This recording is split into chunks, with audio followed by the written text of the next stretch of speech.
just in case you want to know where you are, you have joined Count Me In for Kids, the Central Oklahoma Collaborative of those organizations and individuals working very, very hard to help children and families.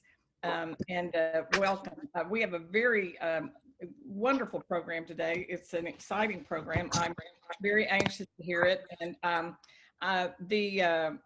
we're going to start with a panel of two people who are going to speak to us about COVID-19 projections and effects on mental health and addiction in Oklahoma.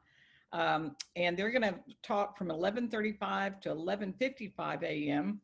And in that time, if you have questions, we're going to have the chat going, and please send your questions via chat. And if we have something that we don't get answered online, then afterwards, Anthony Kobe from the Lynn Institute will get those questions, try to get those to the speakers and get those answered to you. And that would be wonderful. And then after that, yet another treat, Kevin DeShazo of Giant, and a speaker and author and a consultant, is going to talk very personally to us about taking care of you so that you can take care of others. So that's the housekeeping before we get started. Does anyone have anything? If we have any minutes at the end, we will provide time for announcements, which we usually try to do, but we have a very full program today. So does anyone have anything else before we get started? All right, well, we're going to mute everyone except our speakers. Please don't mute them. And let me introduce to you Zack Stoycoff and Brittany Hayes. Zack is Executive Director, and Brittany is the Policy Analyst from Healthy Minds Policy Initiative. Healthy Minds Policy Initiative is a nonpartisan, dedicated team of policy and mental health experts who collaborate with state and local leaders to develop and advance innovative, data-informed policies and capacity-building approaches in the prevention and treatment of mental illness and substance use disorders for Oklahomans. Funded by the Ann and Henry Zero Foundation, the initiative launched in 2019.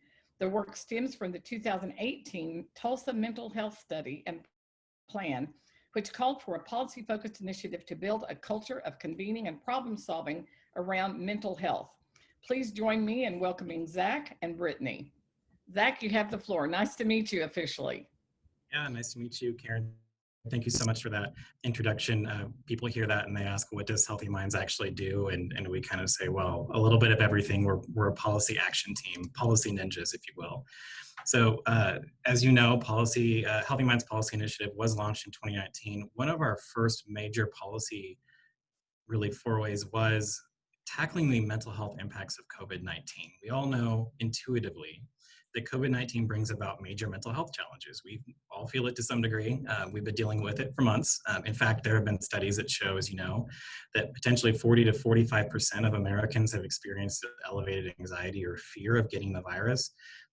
Being the data-driven organization that we are, we wanted to quantify what those elevated challenges really would look like in Oklahoma, really both to influence funding opportunities, but then influencing policy conversations as well around the necessity of focusing on mental health and addiction as a COVID-related response. When we initially released this report back in spring, that was a relatively new concept. It was starting to be discussed nationwide, but in Oklahoma, not so much. And now it sort of is second nature for us to realize and recognize that mental health and addiction is an impact of COVID-19 and the economic downturn that we face.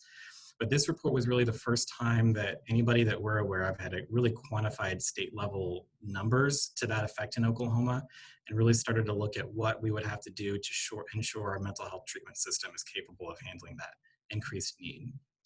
So there is a host of evidence that lingering effects of disasters like tornadoes or terrorist attacks are in some form of mental health impact. Long-term after the immediate impact of the actual disaster, the mental health ramifications last for years. Unlike most disasters, COVID-19 is affecting every single one of us in some way, whether you have the virus or not. We also know that economic downturns have a drastic impact on mental health, from financial hardship to just the risk of being furloughed or not going to work every day, both on the parents and if you've got children, on the children themselves. We know that financial hardship is a top ACEs, a top adverse childhood experience, and is a major contributor to depression and suicidal thoughts. And we know that unemployment rates have skyrocketed beyond levels even seen in the 2008-2009 recession. I think right now in Oklahoma, we're around 10%.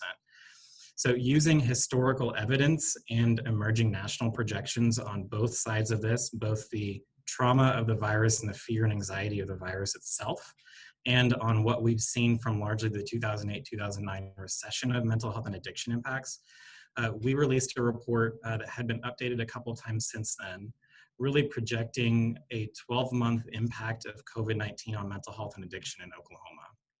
And I'm going to throw it to Brittany here in a moment. Brittany Hayes is one of our policy analysts, and she can walk through the report in more detail, specifically what we talked about what in the report regards to children. But just to give you a kind of a brief summary of our findings, we did find that hundreds of Oklahomans may die from behavioral health issues, and by that, we mean opioid overdose deaths in particular and suicide deaths. There are some pretty shocking numbers in the report on that. Brittany will detail.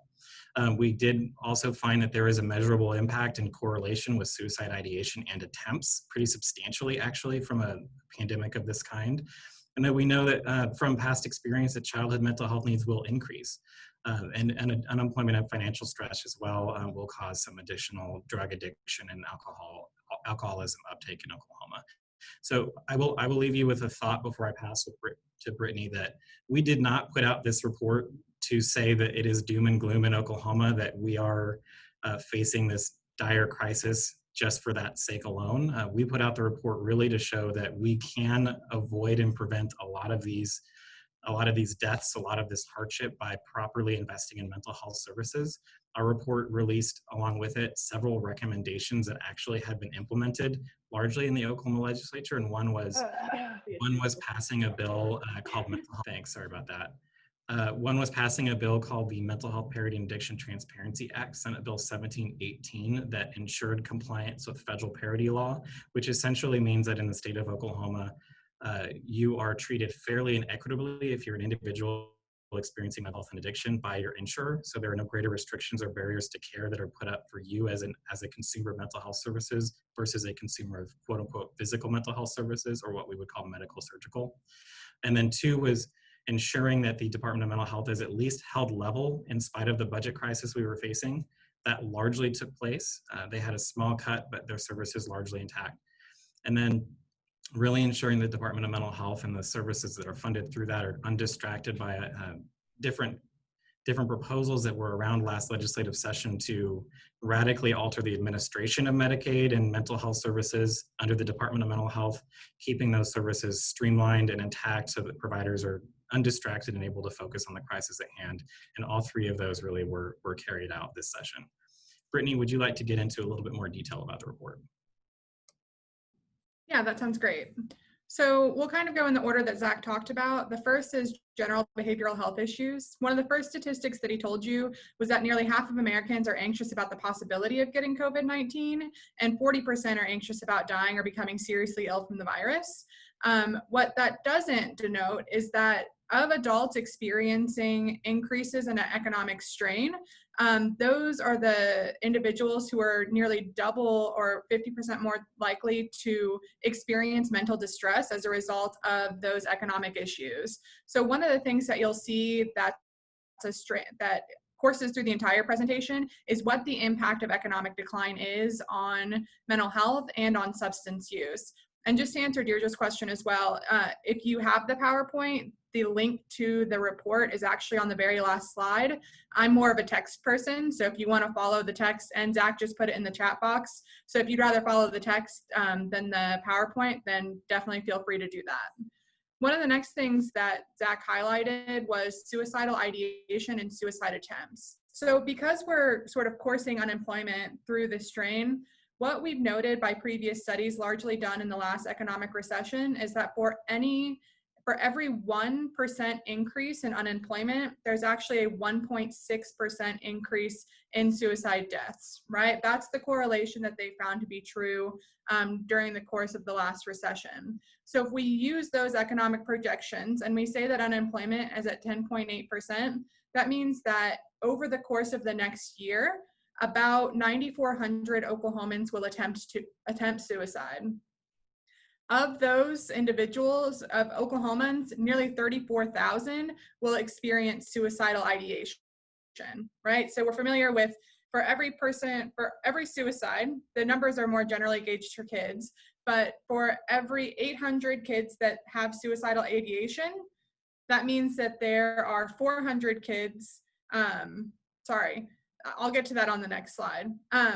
So what we're seeing here is that our numbers of suicidal ideation are skyrocketing as a result of the decrease in our, the increase in unemployment and the decrease in economic prosperity. So those are the two key numbers at this point, is 9,400 Oklahomans will attempt suicide and nearly 34,000 will experience suicidal ideation. The last time that we got an update of confirmed unemployment, it was at 12.6%. So all of the numbers that we are showing you is based off of an unemployment rate of 10.8%, which is what it was projected to be in April. The next thing we're going to talk about is children specific. So children is definitely more of my area. I'm a former school teacher. Children are really my passion, and making sure that we really reach out to kids during this time is critical. Zack already mentioned ACEs, or Adverse Childhood Experiences. I hate assuming, so I'm not going to do it, but adverse childhood experiences are traumatic or stressful events.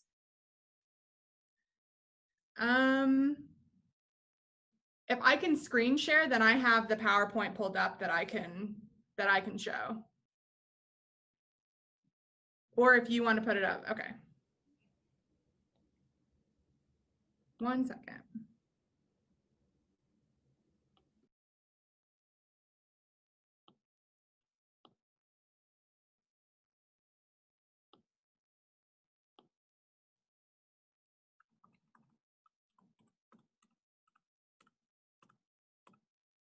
Okay, so here's the actual presentation. So adverse childhood experiences are those traumatic or stressful events that take place in childhood and can potentially have enduring and damaging effects on a child's health and well-being. What we also notice in kids is that the prevalence of anxiety disorders and depression is likely to increase as the prevalence of mental health disorders increases among their caregivers and parents. So the higher rates that you see in parents, you're also going to be seeing those higher rates in children. Also, research on child maltreatment indicates that a rise in these consequences during prior recessions have actually extended past the time of the recession. So this data is from 2008, and it essentially shows that as you saw an increase in child maltreatment, which includes child abuse, you also saw those increases last longer than the recession itself did, because it takes people longer than the economy to actually recover from those incidents. There's also emerging information about social distancing, quarantine, and isolation on children.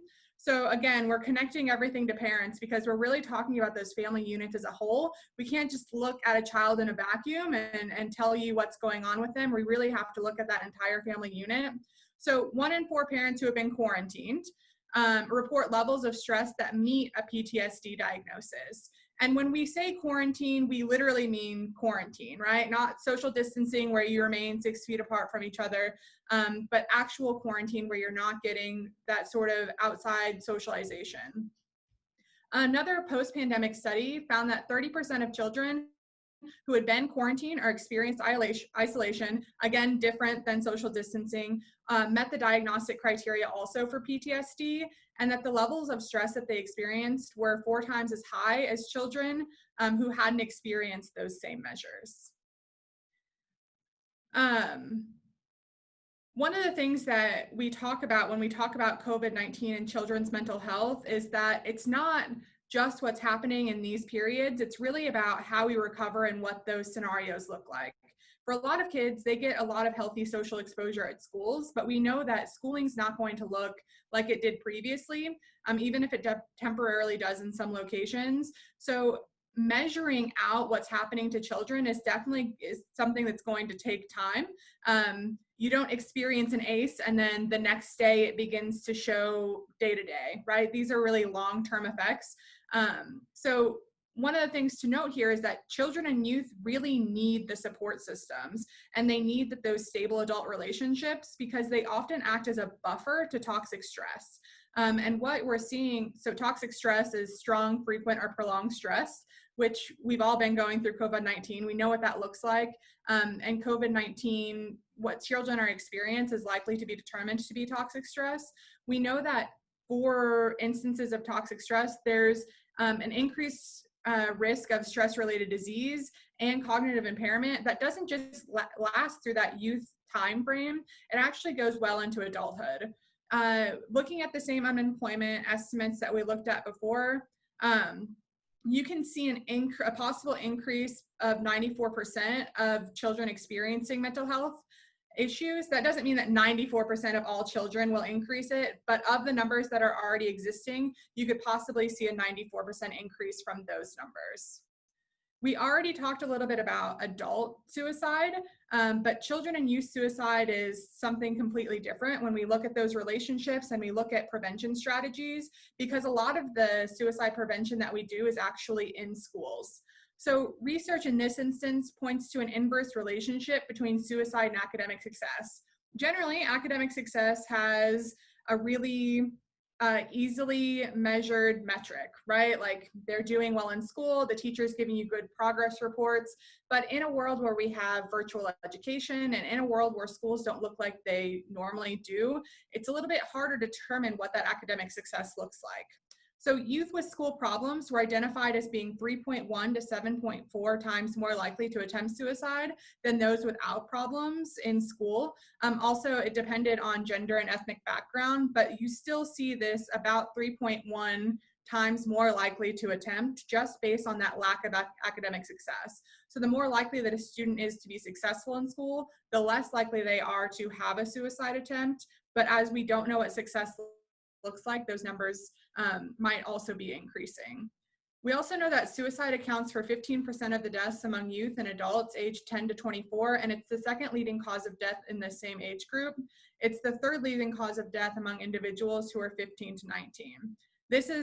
These were the numbers I was trying to remember a little bit earlier. So for example, when we look at youth suicide, for each young person who dies from suicide in a given year, there are over 200 suicide attempts, over 400 devise a plan, and more than 1,000 struggle with suicidal thoughts, right? So we're looking at these numbers as we continue to see how children and how students are going to be impacted by COVID-19. Just a few minutes on addiction. I told you that a 1% increase in unemployment rate is correlated to a 1.6% increase in suicide. For opioid deaths, it's for every 1 point that the unemployment numbers go up, it correlates to an increase in 0.33 opioid-related overdose deaths per 100,000 Oklahomans. So for Oklahoma, this means that there could be an additional 129 opioid overdose deaths in the next 12 months. Many others will experience substance use disorders using the same unemployment rate predictions. There could be over 14,000 new SUD cases in Oklahoma. Alcohol use is also a huge problem. People are using alcohol to deal with the stress and anxiety, and there could be about nearly 4,600 individuals who would meet diagnostic criteria for an alcohol use disorder. We went ahead and pulled the opioid overdose death numbers that we could get for this year. A lot of this data lags about a year or more, but looking at just January and February of this year, so in total, there were 204 opioid overdose deaths in 2019.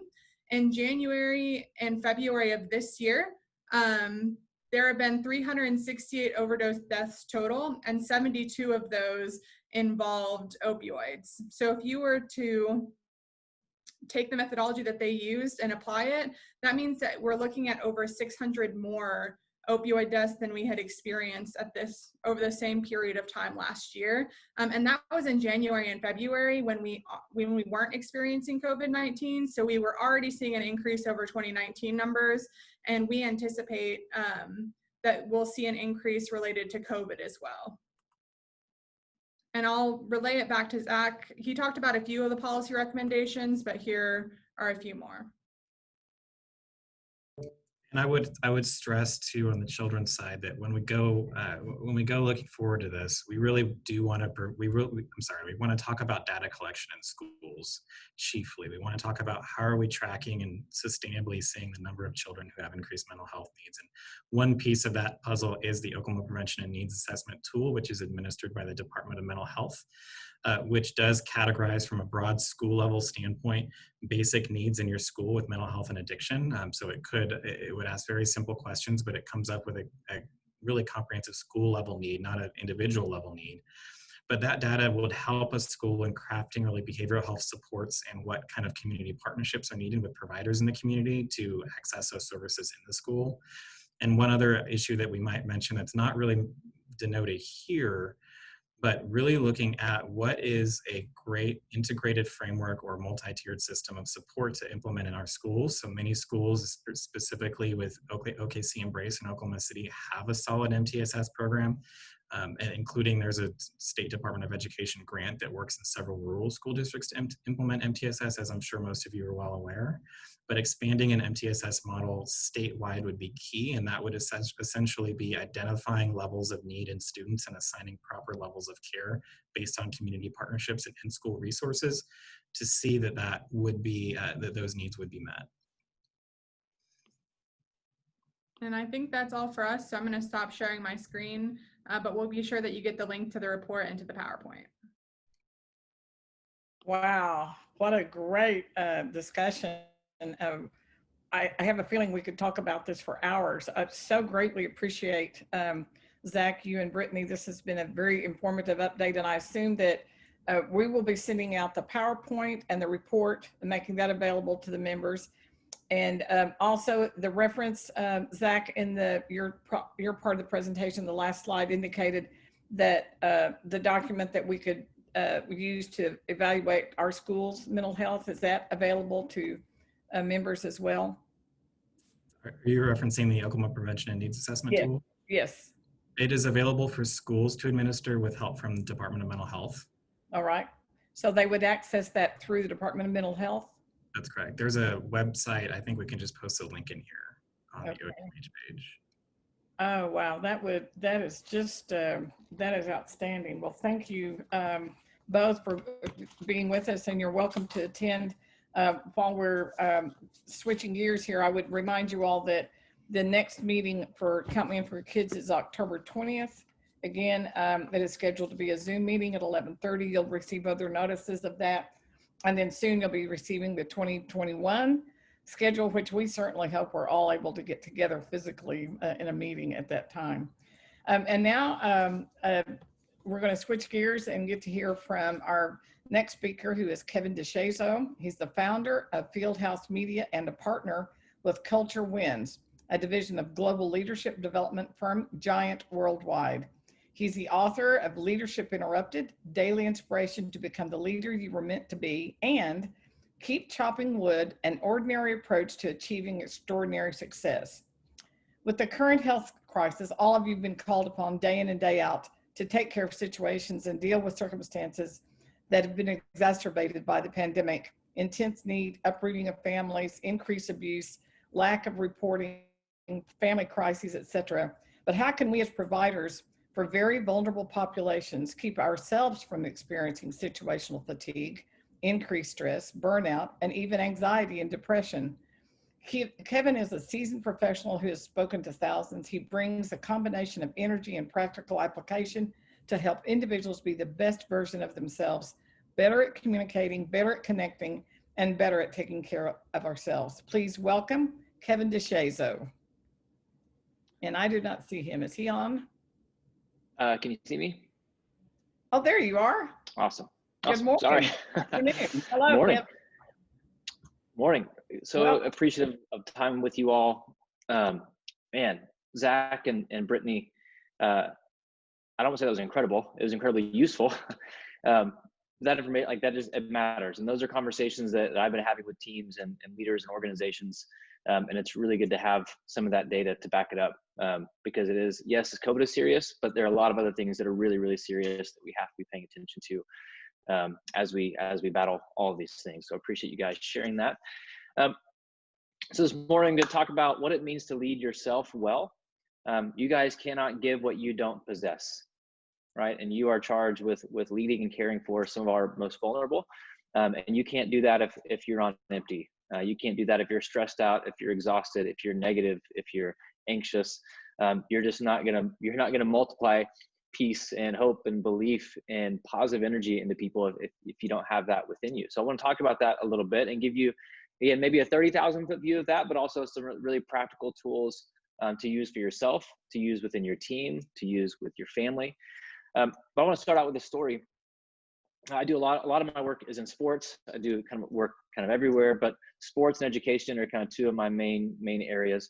And I was on a call recently with a guy named Jesse Itzler. He's part owner of the Atlanta Hawks, which is an NBA professional basketball organization. He owned a private jet company for a number of years, flying around, the world's quote unquote most successful people. And he's an endurance athlete, right? Not just like running marathons, but running 50-mile events, 100-mile events, just a different level of crazy when it comes to being an athlete. And he and a former NFL player were training to do a 50-mile event. This is several years ago.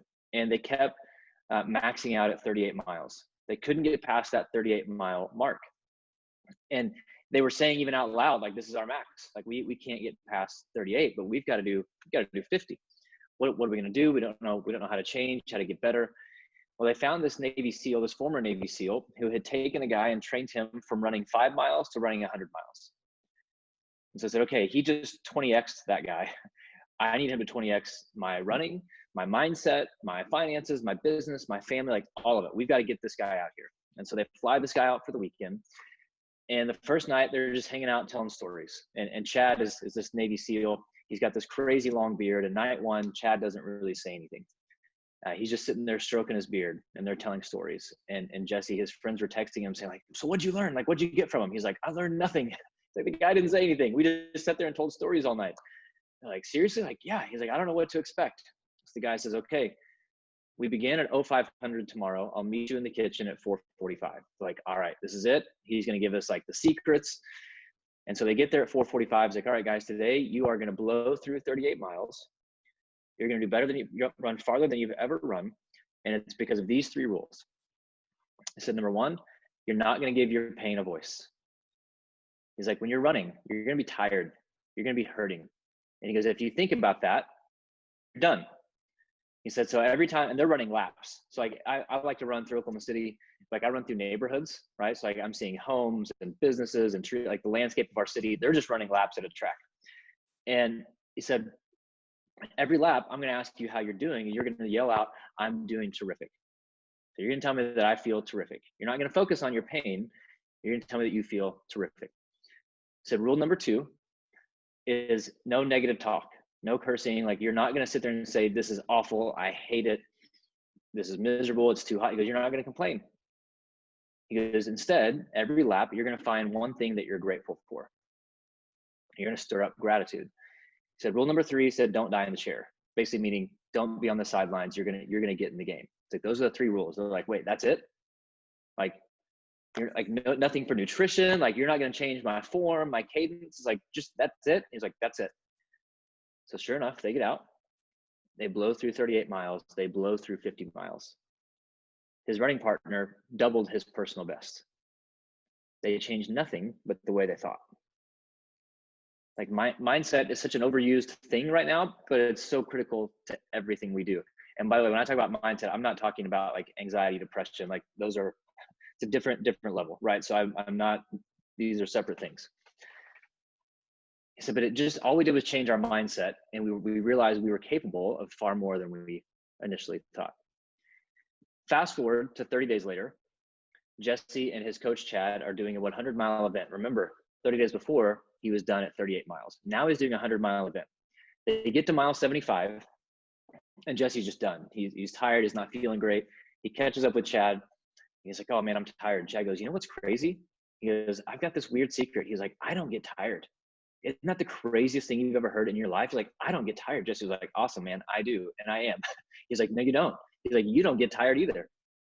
He's like, no, I'm tired. He's like, no, you're not. It's like, tell me that you're not tired. She's like, I'm not tired. It's like, no, tell me that you're not tired. So he's like, tell me like you mean it. She's like, I don't get tired. It's like, that's right. We don't get tired. So there's a med tent, quarter mile down. We're going to go in, get our Gatorade, get our snacks and whatever we need. We're going to tell those volunteer workers our secret. They're going to look at us like we're crazy. And then we're going to go finish these 25 miles. So sure enough, they make it to the med tent. They get their Gatorade. They look at the volunteer workers like, guys, you don't know what's nuts. We actually don't get tired. That's the wildest thing you probably ever heard. You probably think we're crazy, and maybe we are, but we don't get tired. And so, of course, the volunteer workers looked at them like they were crazy, and they went and finished 25 miles. And every time the pain set in, they got tired, they would yell out, we don't get tired. Point being, like, and I know some of that stuff sounds cheesy, but I would say, what's the alternative? Like, it's really easy right now to wake up and be overwhelmed, to wake up and look at the news, to look at the headlines, and just be negative. Or you can choose to not be, right? You can choose to invest in yourself. You can choose your mindset. You can not be dictated by circumstances. And is that difficult? Of course. But again, what's the alternative? To just spread negativity, to spread being anxious, to spread doubt, to spread fear? It's like, that's not good for anyone. I've been reading a book called Hardwiring Happiness. And the general basis is that we have these neural pathways, right? So our mind tells our brain what we should think. And most of us we just lean to the negative. And so it's just reinforcing this negative thought pattern. This neural pathway just gets deeper and deeper. Of every situation, we immediately find the negative. But we can train it the opposite. Like, our brain is constantly growing. We can rewire the way we think to choose to see the good. That doesn't mean we ignore the bad, right? That doesn't mean we are oblivious to like reality of situations, but we can rewire our brain to see the good. Over time, our mind will tell our brain, hey, there's good things happening. We see the opportunity, and that neural pathway gets rebuilt, gets rewired to see the good, to be positive. And so that's kind of what I want to talk a little bit about today, is this idea. It's about mindset, and to care for others starts with caring for yourself. So I'm going to share the screen. Hopefully you can see it. All right, let's make sure we've got this. Okay, you guys see that? See my screen? You good? Awesome. So idea is how to lead yourself well so that you can lead others well, right? Again, you can't lead others until you lead yourself first. So today, right now, is just pure chaos, right? Hold on, going too fast. Do you see complexity, chaos, change? Is that what shows up on your screen? Nope. Gotta love technology. I've only been doing this now for 5 months. We still don't have it figured out. There we go. There we go. Beautiful, beautiful. So idea is like, we are living, and we can throw out, all 750 cliches you've heard, right? Uncharted waters, unprecedented times, the new normal, all these things, right? And by the way, I refuse to call this the new normal, because nothing about this is normal. If this is normal, like, I just refuse to believe that, right? It's a season, and seasons pass, seasons end. Seasons are temporary. So this is not our new normal. It's a season that we will get through, but it's very complex. There is no right way forward. There is no right path forward. Again, a lot of my world is in education and sports. And most leaders right now are making decisions off of a menu that only has bad options. It's a very complex situation. And it changes by the minute. Every day is new information. Every day is a new obstacle. Every day it's just something different.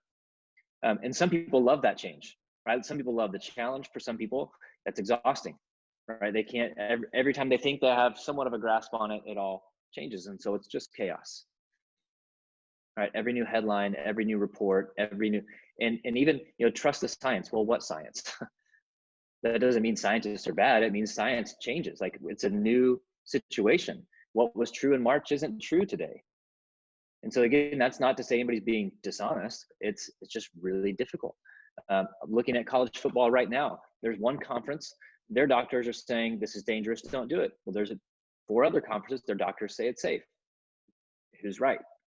We don't know, right? And so that just puts added pressure on leaders. Like, we just don't know what to do. And you feel that pressure. And so I have an extreme, you need to give yourself an extra dose of grace and permission to just like mess up. It's a difficult, you've never led through a global pandemic, all right? So you don't have to be perfect. And the people you lead, by the way, don't expect you to be perfect. They mostly just expect you to be present. right? They don't expect perfection, they expect presence. So give yourself grace in the middle of this, like, hey, I'm just figuring it out. I don't have to have all the answers. And also I realize with leaders, you know, every decision you make is going to be criticized from 47 different angles. That's okay. Your job isn't to make a decision for this one person. Your job, you're making decisions for large groups. Like superintendents, they're not making a decision for this family, they're making a decision for 500 families. Somebody's going to be inconvenienced. That doesn't mean you made the wrong decision, right? You're making decisions for a large group. Somebody's going to be inconvenienced, that's okay. All you can do is the best you can do with what you have today, right? There's an easy phrase you use all the time. It's win, W-I-N, what's important now. It's all I can really focus on. Tomorrow will take care of itself. I'll deal with tomorrow when tomorrow gets here. What's important now? What do I need to do today? We have to simplify things in a season of complexity. And so as leaders, you find yourself, you're good leaders, probably great leaders, but you're learning to lead again, right? Again, because you've never led through a global pandemic. So you're getting a crash course in a new kind of leadership. The way you led a year ago, 5 years ago, may not work as well. So in the midst of everything going on, you're having to learn to lead again. What does it mean to lead remotely? What does it mean to work remotely, to communicate remotely? All these different things are just, it's unique challenges. And so instead of running away from that, run toward it, right? Just run toward change. Think of it like as a tsunami or a tidal wave coming over us. How do you wave? Head down, get narrow, and you go straight through it, right? You don't stand up, arms out, like, oh, this is gonna be fun. Then you get smashed on your back. You don't turn and run the opposite direction, because then you get smashed on your face, right? You get lean, head down, and you go straight through it. So lean into change, right? Change is inevitable, whether we want it or not. Doesn't mean it's fun. It is what it is. So we've got to show up with the right mindset to lead every day. So one question, and this is gonna be a quick overview, but how you're doing as an organization or as your team. How are you doing? Because that's shaped by how you're doing as a leader. But first, I want to consider how you're doing as a team or an organization. I'm going to go through again this flywheel quickly. This is what we call the flywheel of high performance. These are the key components of a high performing team in whatever industry: healthcare, education, sports, oil and gas, nonprofit, doesn't matter. Teams are teams, people are people, right? Same principles apply across the board. Most leaders and teams focus on execution. We got to make the donuts. We got to get things done. We got to make progress. And productivity obviously is a good thing, right? It's like we do have to do those things. Nothing wrong with that. The problem is we focus too heavily on that. And what you get is a compliant team. People that just show up and do the job because they have to do the job because they're paid to do the job. They don't care about doing it well. Like, well, another day to make the donuts. Guess I'll make the donuts. And they just kind of go through the motions, right? It's a paycheck culture, right? Just doing it well enough to not get more responsibility and to not get yelled at, just doing it well enough to kind of coast by and keep getting the paycheck. And it's easy to focus there because execution and alignment are really about systems, and systems aren't that difficult. We can change them, we can adjust them. And alignment for us, by the way, it's not about the right people in the right seats on the bus. It's about, do you know the vision and do you believe in it? And do you know your role? If I'm clear on those two things, I can run. Right? If I know the vision and believe in it, and I know my role, I'm good to go. So that's how we view alignment. The best leaders, what we found, focus on communication and relationships. Are expectations clear? Are they communicated? Is there relational trust? Which is where obviously actual influence comes from, right? It's not positional power, it's relational influence. The teams and leaders who focus there get a committed team. They get people who show up and do valuable work because they feel valued. They care about the work because they feel cared for. Is that difficult? Absolutely, right? Because people are messy. They've got personalities and moods and insecurities and stories and fear. That's a difficult thing. Again, where systems down here is not that difficult. But if you focus on the people, alignment stays clear. Right, so let's take a new hire, for example. You hire someone, hey, here's a vision of organization. They're like, that sounds amazing. I'm in. I love what my role is going to be. I'm fired up. 6 months in, no real communication, no real relationship, no encouragement, no support. All of a sudden that alignment, that vision gets really blurry. It's like, what are we even doing here? What's this even about anymore? I remember being excited. I don't even know what I was excited for. Like what? But if they feel valued, if there's communication, that vision stays clear and they keep going. Then execution becomes a natural outflow, right? Because they feel trusted, they know the expectations, they believe in the vision, they know their role. Game on, let's run. Whatever it takes, we'll do it. And capacity is your people's ability to grow, right? We use Mount Everest a lot. So let's say you've got someone who operates at a Camp 1 level. Do they need to be at a Camp 2 level? And can they get there? And do you have a plan to get them there? What's their capacity to grow? Once you have those things, it's about consistency, right? Any team, organization can have a good month, a good quarter, a good year with bad leadership and bad culture. See it all the time. This is about consistency. And so consistent performance, consistent relationships, where you have a healthy culture that attracts great people, develops great people, and it's just the flywheel just keeps going. So considering where are you as an organization, what's your weak spot? By the way, we just launched a product called Invincible, where you can actually measure all these things and see how your team is doing, see how every team in the organization is doing at the click of a button, so you know where to actually attack, what the weak spots are. Really powerful. But now about you, right? How is your piece right now? As a leader goes, the culture goes.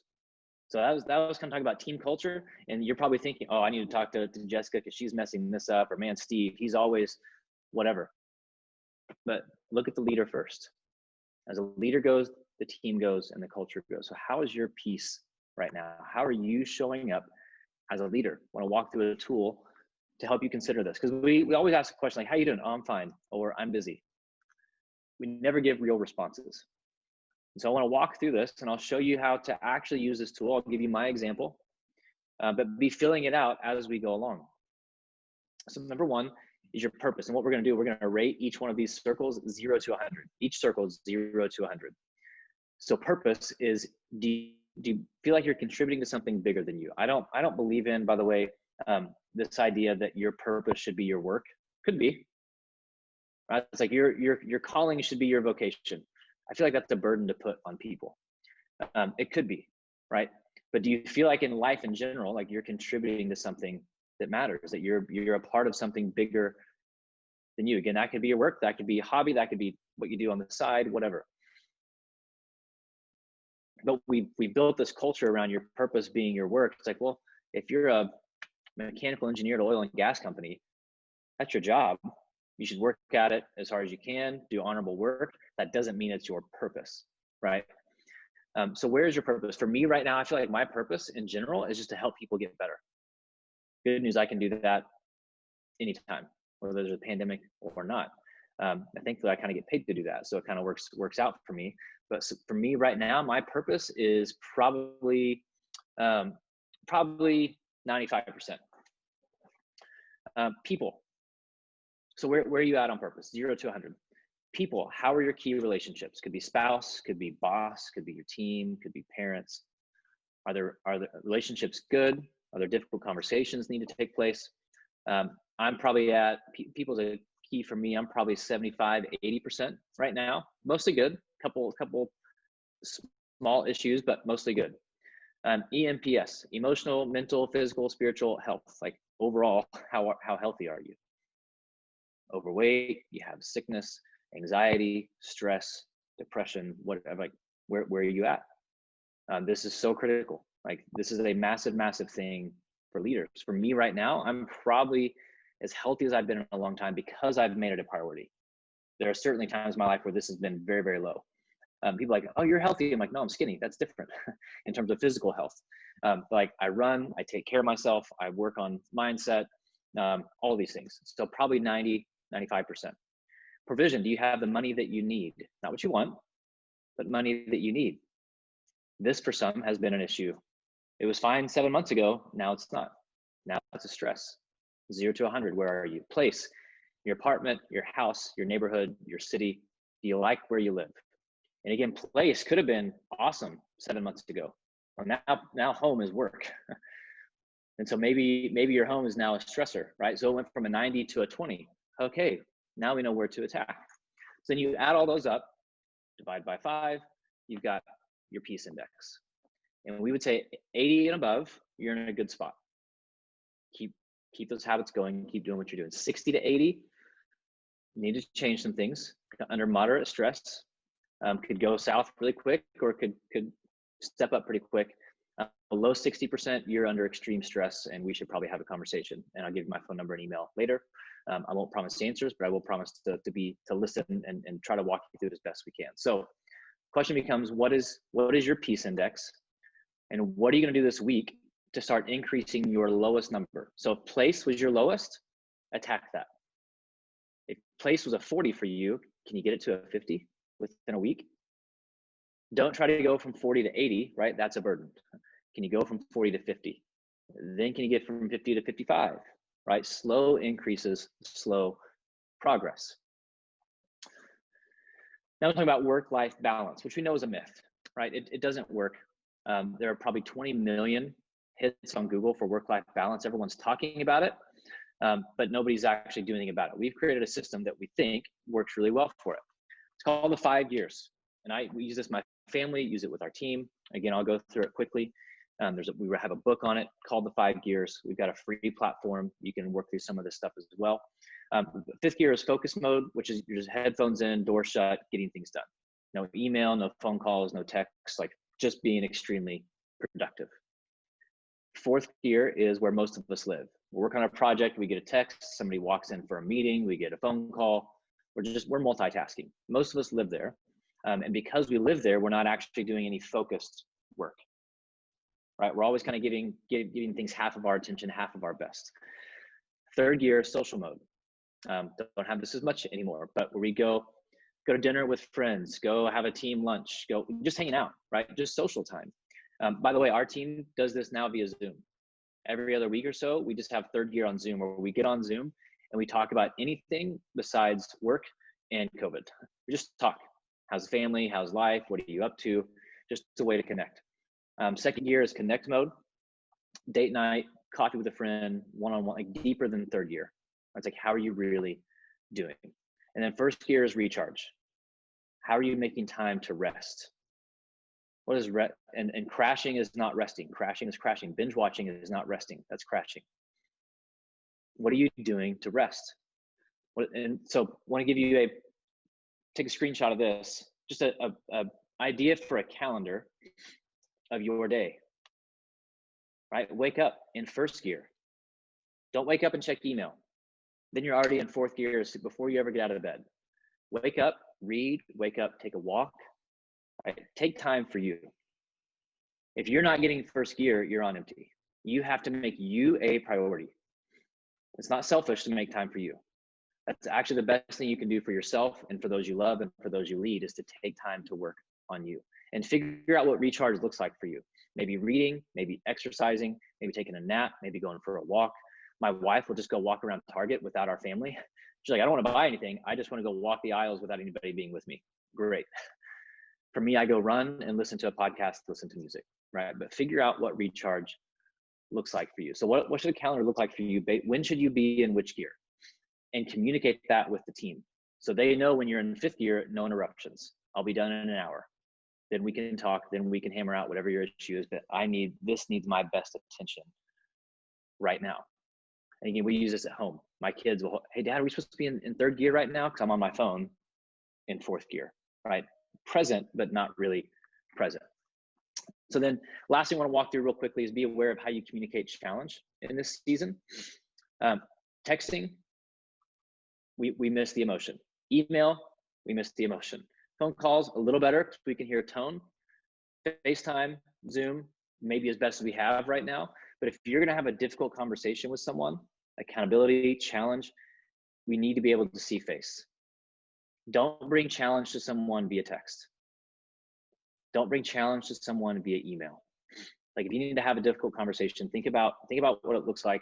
We always want to ask the question, what's it like to be on the other side of you, right? How can you intentionally communicate and bring challenge? So think about what are your ahas? Like what clicked? What changes do you need to make? What gear do you need more of? What gear do you need less of? Your peace index, what was your lowest? How are you going to attack it? What are you going to change? Like knowing these things is good. What are you going to change? Right? Because leaders define culture. What do you need to define? Your energy is impacting your team and your family. So your personal culture impacts the overall culture. So what are you going to do again, you don't need to go from a 30 to a 90. A little bit of progress, get a little bit better. This is our free resource, by the way.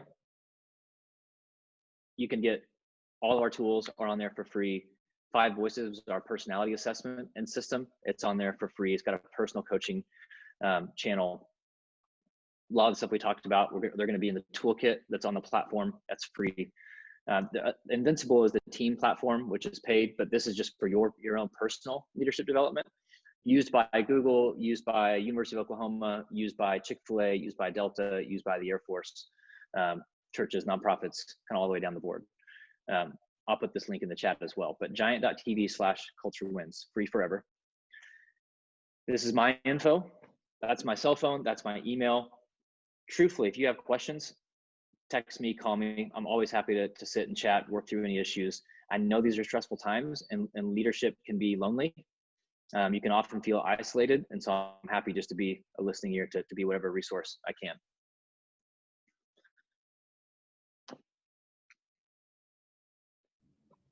Wow. Kevin, that was wonderful. I was taking notes and thinking I need to talk to my grandkids about some of these as well, because it is applicable to family and friends. So we do have a few minutes. Does anyone have any questions they'd like to share with the group? You can unmute yourself and we have a few minutes for a couple of questions. And while they're thinking, Kevin, the slideshow, is that something that you can share with us too that you presented today? Yep, absolutely. All right, well, if you'll send it to us, we'll make sure we were getting chat questions during your presentation on the chat function, if you would be willing to hear that. Or does anyone have any questions? I'll be quiet and listen for a minute. Hey, Kevin, where can we get your book? Regular outlets? Amazon. Amazon. Thank you. Yep. No questions, but this was much needed at this time, and I didn't even realize it. So thank you. I would agree. Thank you. I was sitting here thinking one of the things we're really struggling with is this kind of emotional mental fatigue around even just making good decisions in our work. So we're noticing a lot of folks who may not tell us that they're struggling or may not say, I really need some assistance, but kind of seeing it more in this fatigue around kind of executive functioning kinds of things, right? And so I look forward to kind of looking through some of these things. So thank you. I appreciate you. It's just so difficult to have really difficult conversations via Zoom. It's just not, even Zoom is, it's just not the same. I serve on another board that is having some interesting times between staff and board members. This isn't Lynn, people don't get nervous. Someone out of state that I'm on. But they desperately need an in-person conversation between two people, and physically you just can't get them there right now. And that's true with families. I have families on the West Coast, and how do we deal with some of that? I know you say in-person is best, but what do we do about the rest? Yeah, I think some of it is just acknowledging that. Like, hey, I know this isn't ideal, but it is right now. It's the best at what we have, because we tend to get in this place, and I'm guilty of all these things, by the way. So I don't pretend to come at this stuff like I have everything figured out. I have really good I have more good days than I used to because I try to practice these things. But it's all a learning process, right? But we tend to get in a point of saying, 7 months ago we could do this. We could just meet. We could go grab coffee. We could, and kind of complain that we can't do that. It's like, well, that complaining is not going to help it. That's not going to change the fact that we can't do it. And so I think just acknowledge, like, hey, man, I know this is weird. I'd much rather be sitting with you face to face, but this is what we've got. So let's just get past the awkwardness. And at the end of the day, it's still just two people communicating. And if I can, again, is Zoom perfect? Absolutely not. I've done more Zooms in the past 7 months than to last me a lifetime. And I know you guys are the exact same, right? But it's the best we have. And so let's make it the best it is, right? Right. Wonderful. Does anybody have any other comments or questions? I would be remiss if I did not thank Janine Pointer for helping to confirm our speakers and our executive committee, Annette Jacoby, and some folks that made these relationships and contacts in this program possible today. We do record this, and so if there's anything that you've missed, we'll be glad to share that with you. But everyone, Godspeed. Remember your purpose, your place, your provision, your mental health, and your spiritual health, and your people relationships, and keep it going. I think we're also blessed to have this forum. Kevin, this started as a volunteer, totally a grassroots. We need to do something to get all the people together that work on children and families. It started in 2012. It wasn't run by government. It's not run by anyone. We're all volunteers. So just thanks to everyone, and stay strong, stay healthy, and have a joyous afternoon. And we'll see you all again on the 20th. Thank you all for coming, and have a great day. Bye, Thanks, everyone. everybody. Bye. Thank you, Anthony.